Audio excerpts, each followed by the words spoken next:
गुणवाना समग्र विकास क्रांति आंदोलन के जनक दादा हीरा सिंह मरकाम जी का गुणवाना गणतंत्र गोटुल भी है। और उस गुणवाना गणतंत्र गोटुल में सामाजिक, आर्थिक, शैक्षणिक से लेकर राजनीतिक तमाम प्रकार की शिक्षा को धारण करने के उद्देश्य से दादा ने उस गोटुल का निर्माण किया। आप सभी से आग्रह करता हूं कि महीने में 3 महीने में अपने क्षेत्र और अपने जिला के हर एक क्षेत्र में महारत हासिल करने वाले लोगों को एकत्रित करके गुणवाना गणतंत्र गोटुल में प्रशिक्षण के लिए जरूर आए। आपके क्षेत्र में कोई अगर शिक्षा के क्षेत्र में महारत हो, हासिल किया हो, तो उसको लेकर आए, यहाँ पर बैठे, हम लोग भी आपसे चर्चा करेंगे। हमारे क्षेत्र के भी शैक्षणिक तौर पे इस आदिवासी मूल निवासी बहुजन समाज में आगे बढ़ने वाले योद्धाओं को हम लेके आएंगे। हम ऐसे जानकार लोगों को भी लेकर आएंगे जो उन तमाम जड़ी बूटियों के बारे में बहुत बेहतरीन तरीके से जानते हैं, जिनका इलाज करोड़ों अरबों रुपए में बड़े बड़े मल्टी स्पेशलिस्ट हॉस्पिटलों में जो इलाज होता है वो एक चुटकी सी जड़ी से जिसका इलाज कर देते हैं। ऐसे महारत हासिल किए हुए गुणवाना की जड़ी जंतर में महारत हासिल करने वाले तमाम सारे बुजुर्गों को हम लेके आएंगे। हमें एकता करने की जरूरत है उन लोगों में जो जड़ी बूटी में बहुत जानकार हैं, उनको हम इस गोटुल के माध्यम से एकत्रित करेंगे, वहां पर एकत्रित करेंगे। हम ऐसे लोगों को एकत्रित करेंगे जो आर्थिक रूप में हमारे कई हम उम्र के युवा हैं, जो लाखों रुपए महीना कमाते हैं बिना प्रकृति को नुकसान किए। ऐसे तमाम युवा साथियों को भी हम एकत्रित करेंगे ताकि ये समाज आर्थिक तंगी से जो जूझ रही है, इस तंगी से निकल सके। इसके लिए जब पूरे मध्य प्रदेश और भारत देश के हर राज्य के 5-5, 10-10 चुनिंदा शिक्षित और एक अमीर युवा साथी जब यहाँ पर एकत्रित होंगे तो इस समाज की जो डेवलपमेंट है, इकोनॉमिक डेवलपमेंट है, आर्थिक विकास के लिए वो बहुत गहरी से प्लानिंग बनाएंगे। हमको यूज करना पड़ेगा। कोई नहीं आएगा वहां पर अगर अखंड ज्योति वहां पर जल रही है गुणवाना की, वो चीख चीख के कह रही है कि ये मेरे सगा जना दादा हीरा सिंह मरकाम जी ने जो सपना देखा था, आओ एकत्रित हो और विचार मंथन करो, क्योंकि आप ही हो इस समाज की जो बागडोर को आगे पहुंचा सकते हो। सम्मानीय साथियों, आज वहां पर चाहे जड़ी बूटी में हो, आर्थिक में हो, शिक्षा में हो, समाज की सांस्कृतिक जो तोड़ा जा रहा है, ये मंच लगा है, आप सभी ने देखा कछाड़ का मंच, एक और नकली मंच लगा है, आप सभी वाकिफ हैं। एक और नकली मंच लगा हुआ है आरएसएस संघ का, जो इस कार्यक्रम को तोड़ने के लिए, इस कार्यक्रम को दादा हीरा सिंह मरकाम जी के द्वारा बनाया हुआ इस बहुत समारोह को खत्म करने के लिए संघ और आरएसएस के लोगों ने भी एक मंच लगा के रखा है। वहां पर वो इसके खिलाफ षड्यंत्र चल रहा है, गुणवाना आंदोलन के खिलाफ षड्यंत्र चल रहा है, लेकिन वो बहुत बड़ी भूल में है। गुणवाना आंदोलन आज के समय, उस समय जब शुरू हुआ था 10-15 साल का था, लेकिन गुणवाना आंदोलन अब 30 साल का हो गया है, बहुत मजबूत हो गया है। कई लोगों को उठाकर बांगड़ी पटक दचका देने की हिम्मत रखता है, इसलिए हल्के में लेने की कोशिश ना करें। सहन कर रहे हैं ये गुणवाना के लोग, इसीलिए ये कभी मत समझना कि इनके लोगों को हम इनके धार्मिक स्थल कछारगढ़ को छीन ले, जैसे बमलाई दाई डोंगरदेव में छीने इन्होंने कब्जा कर लिया वहां पर जाके, जहां पर ये सफेद धोती और एक काली कलर की बंडी और पीला गमछा को सर पे बांधकर गोंगो करने वाला महान हमारा मुठवा जहां पर गोंगो करता था, उसकी जगह पे आज देखिए तिलकधारी एंटीनाधारी जाके वहां पर हमारे स्थान को छीन लिया, हमारी उस दाई को कब्जा करने की कोशिश कर रहे हैं। याद रखिएगा, इस समाज के भूमका पंडा मुठवा एक बार अगर यहाँ पर से ढंग से सुमर दे, तो जिन लोगों ने हमारे देवी धामियों पैंठानाओं में अतिक्रमण करे हैं, उनका पूरा खानदान का रातों रात सत्यानाश हो सकता है। वो ताकत इस कछारगढ़ की धरती में है, वो ताकत यहाँ के गुणवाना के भूमिकाओं में है। ये अगर कमजोर समझने की कोशिश कर रहे हैं, याद रखिएगा, बिना हथियार उठाए, बिना मुंह चलाए, एक घर के अंदर शांत बैठ के अगर सही तरीके से हम हमारे गुणवाना की महान शक्तियों को अगर सुमर ले, तो ऐसे कई दुश्मनों को हम बिस्तर पे आड़ा पाड़ने की दम रखते हैं। लेकिन वो हमारी खूबी है, हमारी खूबी है कि हम शांति स्वभाव के हैं, सद्भावना और स्वाभिमान सम्मान की जिंदगी जीने वाले लोग हैं, जो प्रकृति के साथ बिल्कुल भी खिलवाड़ नहीं करना चाहते। प्रकृति शक्ति का हम गलत इस्तेमाल नहीं करना चाहते, लेकिन अगर गलत इस्तेमाल करने के लिए हमें जोर लगाओगे, हमें मजबूर करोगे, तो याद रखिएगा प्राकृतिक शक्ति को, उन तमाम शक्तियों को एकत्रित करके इनको बिस्तर में और ले जाकर शमशान घाट में कब आड़े हो जाओगे, इस चीज का भी हम आपको गारंटी देते हैं। सम्मानिए साथियों, आज आप इस चीज को जानिए, समझिए। आज जो मेला लगा हुआ है, उन दुकानदारों से भी मैं बोलना चाहता हूं जो आज मेरी आवाज को सुन रहे, क्योंकि माइक को जो छूंगा सब जगह लगा, पहुंच रही ना आवाज सबका। भैया, इससे पहले हमने एक चेतावनी दी थी कि कछारगढ़ गोंडवाना संस्कृति गौड़ी संस्कृति का मंच है। यहाँ पर गौड़ियन समुदाय और इस समुदाय की संस्कृति और इनके रीति रिवाज को मानने सम्मान देने वाले लोग आते हैं, तो यहाँ पर गैर धर्म की चीजों को आप ना बेचें। पुनः हम कहना चाहते हैं कि जो मंत्र बड़ा पवित्र है, तुम्हारा सिंदूर हो, तुम्हारी फोटो हो जो दूसरे धर्म के देवी देवताओं की है, उनको एक तरफ अभी आपने लेके आ गए, अच्छी बात है, कोई ने आपको नहीं टोका, चलो कोई बात नहीं। लेकिन आज हम अंतिम चेतावनी और आपको टोक रहे हैं, क्योंकि आने वाले समय में, अगले साल में अगर इस तरीके की गैर धर्म की चीजों का प्रचार इस पवित्र दादा हीरा सिंह मरकाम जी का पवित्र आंदोलन को संचालित करने वाले जगह पे गैर धर्म का प्रचार करते हुए फोटो बेचते हुए कोई अगर देखेगा, तत्काल प्रभाव से बोरिया बिस्तर बांध के उसको घर पहुंचाने का भी काम गोंडवाना के लोग करेंगे, गोंडवाना के लोग करेंगे। हमारी इस जगह को पवित्र है और वो पवित्र रहेगी। और जितने भी लोग यहाँ पर आते हैं, बाहर से आते हैं, उन तमाम लोगों से हम कहना चाहते हैं कि कोशिश करिए, आने वाले समय में धोती कुर्ता अपने वेशभूषा में आइए, दिखाइए यहाँ की ताकत भी। मैं इसलिए बोलना चाहता हूँ आपको ये बात, क्योंकि हम वेशभूषा में आते हैं तो उसका बहुत असर पड़ता है। अभी कल ही कुछ लोग यहाँ पर घूम रहे थे, पीएचडी करने वाले, रिसर्च करने वाले कुछ लोग, वो कुछ चीज में रिसर्च कर रहे थे। एक पन्ना में वो जितने भी यहाँ हमारे आदिवासी समाज के जो युवा खड़े थे पढ़े लिखे, उन लोगों को एक कागज दिए थे और उस कागज में वो कुछ पूछ रहे थे। मुझे पता है मेरी बात यहाँ मंच के सामने वाले भी सुन रहे हैं, रोड में चलने वाले सुन रहे हैं। कुछ लोगों ने कुछ सवाल एक कागज में लिखकर आपसे पूछने की कोशिश करी, आपसे नहीं, आपके शिक्षित युवाओं से। क्या सवाल किया उन्होंने? सबसे पहले उन्होंने सवाल किया, आपके त्योहार कौन से हैं जिसे आप अभी भी मानते हैं? क्या बोला उन्होंने? अभी भी मानते हैं। मतलब उनको ये समझ में आ गया कि ये बहुत सारे इनके जो ट्राइबल त्योहार है, गोंडियन त्योहार है, आदिवासी त्योहार है, इनका पुनेमी त्योहार है, वो त्योहार ये भूल गए। इसलिए उन्होंने सवाल ही कैसा किया, क्या आप अभी भी मानते हैं? अगर आप बोलेंगे हाँ मानते हैं, तो 5 त्योहारों का नाम लिखो। मैं बताना चाहता हूँ सड़क में चलने वाले, मेरी आवाज सुनने वाले तमाम आदिवासी समाज के युवा युवती और सियाने बुजुर्गों से ये सवाल आपके बच्चों से नहीं, ये सवाल आपसे पूछा गया है, क्या आप अपने समाज के मानने वाले 5 त्योहारों का नाम पता है? क्या है आप जो बिदरी जो गांव में होती, टोका होती है, पोला जो हमारा होता है, शंभूनर का पंडुम, बाबून और पंडुम दिनो, उजियारी और अंधियारी मनाने वाले उन 5 त्योहारों का नाम जानते हैं जो सिर्फ यहाँ का मूल निवासी गौड़ समुदाय आदिवासी समाज मानता है। कई लोगों को बोलते पता ही नहीं है ये 5 त्योहार के नाम, और लेगा भी तो वो रक्षाबंधन फलाना हिंदू धर्म का भी ले लेगा, मुस्लिम धर्म का भी ले लेगा, ईसाई धर्म का भी ले लेगा, लेकिन उसको 5 त्योहार का नाम पता नहीं है। क्या हालत हो चुकी है हमारी? क्या यही सपना दादा मोतीराम कंगाली जी ने देखा था कि एक समय बाद जब मैं इस दुनिया में नहीं रहूंगा तो मेरी ये भोली भाली समाज अच्छे त्योहार और 30 त्योहार और कोई पुनेम को पढ़ के जाने? लेकिन क्या हासिल हुआ?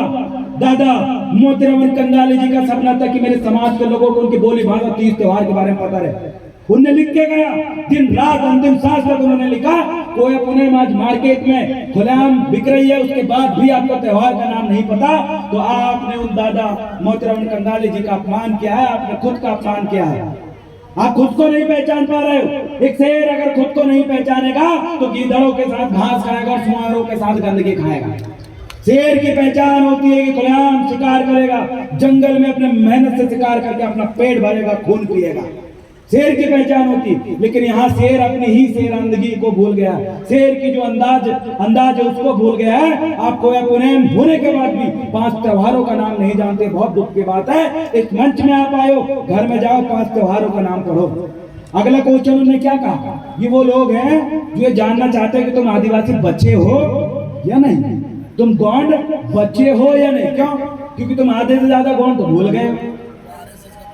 आरएसएस का इतना प्रभाव है कि तुम्हारे बच्चों को वनवास कल्याण आश्रम में आरएसएस के संग में बुला बुला के पूरी संस्कृति की ऐसी की तैसी कर डाले उन लोगों ने। आपको बताना चाहता हूं, ये जांच है, ये टेस्ट हो रहा है कि तुम जिंदा हो कि नहीं। उंगली कर रहा है तुम्हारे ऊपर, अरे बताओ जिंदा हो तुम। ये सवाल के माध्यम से वो जानना चाहते हैं तुम बचे हो कि नहीं, कि क्यों गौण।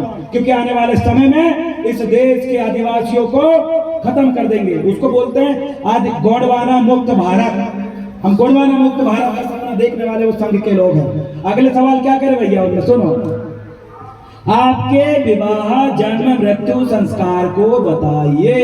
अब आपने बोल दिया कि हम विवाह करवाते हैं, फलाना ठिकाना पंडित जी को बुला के बोले खत्म। अगला क्या भैया, जन्म में भी आप पता नहीं क्या क्या करने लगे हो, मृत्यु के समय हम भर भर आगे देकर जला दे रहे हो। ऐसा अगर आपने लिखे होंगे तो समझ गए। इनके टुंडा मंडा कुंडा संस्कार जो कि दादा मोतीराम कंगाली जी ने लिखे गए, बता के गए, वो ये समाज ने भूल गई है। फिर आप खत्म। आपके जन्म विवाह संस्कार को क्या आप मानते हो? नहीं मानते हो तो तैयारी कर रहे हैं कि इनको और बड़ा वाला डोज देंगे ताकि पूरी तरीके से ये भूल जाए।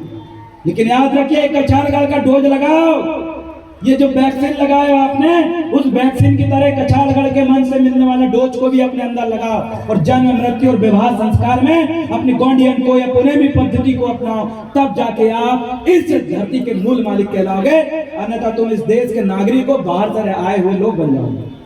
वो समझ गए। कितने को पता था टुंडा मुंडा जो कुंडा संस्कार था जन्म विवाह और मृत्यु संस्कार के बारे में? अपनी पद्धति से कई को पता है, कई को पता ही नहीं है। जिनको पता नहीं है फिर गलती कर दिया तुमने। फिर दादा मोतीराम कंगाली जी के मिशन को आपने तोड़ दिया। और आप कितने पीला गमछा डाल लो, कितनी जय सेवा बोल लो, कोई फर्क नहीं पड़ा उनको जी। क्यों? क्योंकि कई फर्जी लोग अभी पीला गमछा डाल के घूम रहे मार्केट में। जो उधर जाते हैं जय फलाना संकरा फलाना ढिकाना, उनका नाम लेते, कभी बाप दादा के नाम से जयकारा नहीं लगाए। वो खत्म कर रहे हैं आपके संस्कृति को। क्योंकि तो उनको पता है कि मछली को क्या पसंद है। जब मछली फंसाते हैं तो आप गल डालते हैं, गल के रूप में केचुआ आप डाल सकते हैं, गल के रूप में बढ़िया पकवान आप डाल सकते हैं जिससे मछली फंस जाए।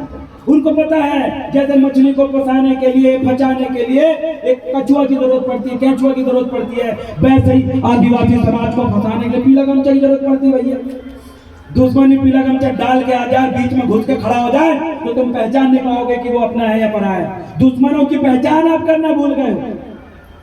और उस युद्ध में, जिस युद्ध में योद्धाओं को अपने दुश्मन की पहचान नहीं होती, अंततः वो युद्ध हारना पड़ता है। महसूस करिए, आपके दुश्मन सामने और आप दोस्त और दुश्मन को नहीं पहचानते, क्या लगता है आप युद्ध जीत पाओगे? नहीं जीत पाओगे। वैसे ही आप अपने दुश्मन को नहीं पहचान पा रहे हो। आपका दुश्मन पीला गमछा डाल के, पीला तिलक लगा के आपके बीच में घुस जाकर आप पहचान नहीं पा रहे हो। आप पहचान नहीं पा रहे हो तो आप इस गोंडवाना का महान युद्ध को कभी जीत नहीं पाओगे। जीतने के लिए आपको पहचान करना पड़ेगा। अरे सांप को जब न्योला देखता है तो खबखबा के दौड़ जाता है पकड़ने के लिए। अरे न्योला है, सांप है, पहचानता है मेरा दुश्मन। और जब बाज को मुर्गियां देखती है गांव में तो मुर्गियां भागने लगती है क्योंकि पता है बाज उसका दुश्मन। और जब एक कुत्ता दूसरे जंगली जानवर को देखता है तो भौंकने लगता है क्योंकि पता है ये मेरा दुश्मन है। लेकिन ये गोंडवाने के लोगों को कब पता चलेगा? अरे कुत्ता, बिल्ली, जानवर, न्योला, सांप, भेड़ू सबको अपना दुश्मन पता है। लेकिन इस आदिवासी समाज को, बहुजन समाज को, गोंडवाने के लोगों को कब पता चलेगा उनका दुश्मन अलग है? जिस दिन आप अपने दुश्मन को पहचान जाओगे उस दिन आपकी लड़ाई का पहला जंग आप जीत चुके हो मेरे साथियों। और याद रखिएगा, जंग जीतने के लिए योद्धा को मजबूत होना जरूरी नहीं पड़ता। मैं देवरावण भला भी, मेरे पीछे 10,000 लड़के खड़े हैं, मैं बढ़िया बोलता हूँ, बढ़िया लड़ता हूँ। अब मैं अकेला क्या भाई युद्ध जीत जाऊंगा? नहीं, 10,000 लड़के लोगों की जरूरत पड़ेगी। और उन लड़कों को भी मेरी तरह अगर मैंने योद्धा बनाया, लड़ने भिड़ने बोलने वाला अगर बनाया, योद्धा बनाया, तब जाके अगर वो 10,000 योद्धा और एक में 10,001 योद्धा मिलकर लड़ेंगे तब जंग जीतेंगे। मतलब कोई भी जंग को जीतने के लिए सैनिकों का मजबूत होना जरूरी है। सैनिक अगर मजबूत है तब आप जंग जीतोगे। आपका सेनापति मजबूत होने से आप जंग नहीं जीत सकते। वैसे ही आप इस गोंडवाना के दादा हीरा सिंह मरकाम और दादा मोतीराम कंगाली के सच्चे सैनिक हो। और अगर सैनिक को अपनी तलवारबाजी अगर चलाना नहीं आएगा, सैनिक को अगर विचारों से मजबूत विचारों से पहना अगर नहीं होगा तो मैं बताऊंगा आप हमेशा युद्ध हारोगे। आप राजनीति का भी उद्धार होगे, समाज का भी उद्धार होगे, आर्थिक स्थिति का भी उद्धार होगे, राजपाट को संभालने का भी उद्धार होगे। अगर आपको युद्ध जीतना है, प्रत्येक सैनिकों को अपने धार मजबूत करना पड़ेगा। जब राजा महाराजा थे तो तलवार और हथियार से युद्ध जीता जाता था, पहले तलवार हथियार से युद्ध जीतते थे। उस समय राजतंत्र था तो तलवार से युद्ध जीतते थे, और अब लोकतंत्र है तो विचारों से युद्ध जीतते हैं, और विचार आपको मजबूत करेंगे। यही बहुजन मूवमेंट की बहुत बड़ी खासियत है। अरे विचार आपके लिए तलवार है, उस टाइटन बम परमाणु बम से भी ज्यादा इस दुनिया में कोई अगर मजबूत है तो वो वैचारिक वार है। और वैचारिक वार जब चलता है तो कई लोगों के खटिया खड़ी बिस्तर गोल हो जाता है। मैं आपको बोलना चाहता हूं, और उन जंगलों में हथियार बंद लोगों को भी बोलना चाहता हूं कि मेरे साथियों सुनिए, इस समय हथियार की जरूरत नहीं है, इस समय विचार की जरूरत है। आपका एक हथियार पहना होगा तो एक व्यक्ति को मारेगा, लेकिन एक विचार अगर पहना हो गया तो हजारों लोगों को जिंदा करेगा और लड़ने के लिए खड़ा करेगा। मेरे साथियों, लड़ने के लिए खड़ा करेगा। हथियार का नहीं, विचार का युद्ध लड़िए। और आइए छुड़िए इस मिशन को आगे बढ़ाने के लिए, दादा हीरा सिंह मरकाम जी के मिशन को आगे बढ़ाने के लिए। बहुत सारे नेता आए थे कल परसों भी, हमने देखे, वहां खड़ा होकर देख रहा था, मैं काफी देर सुना।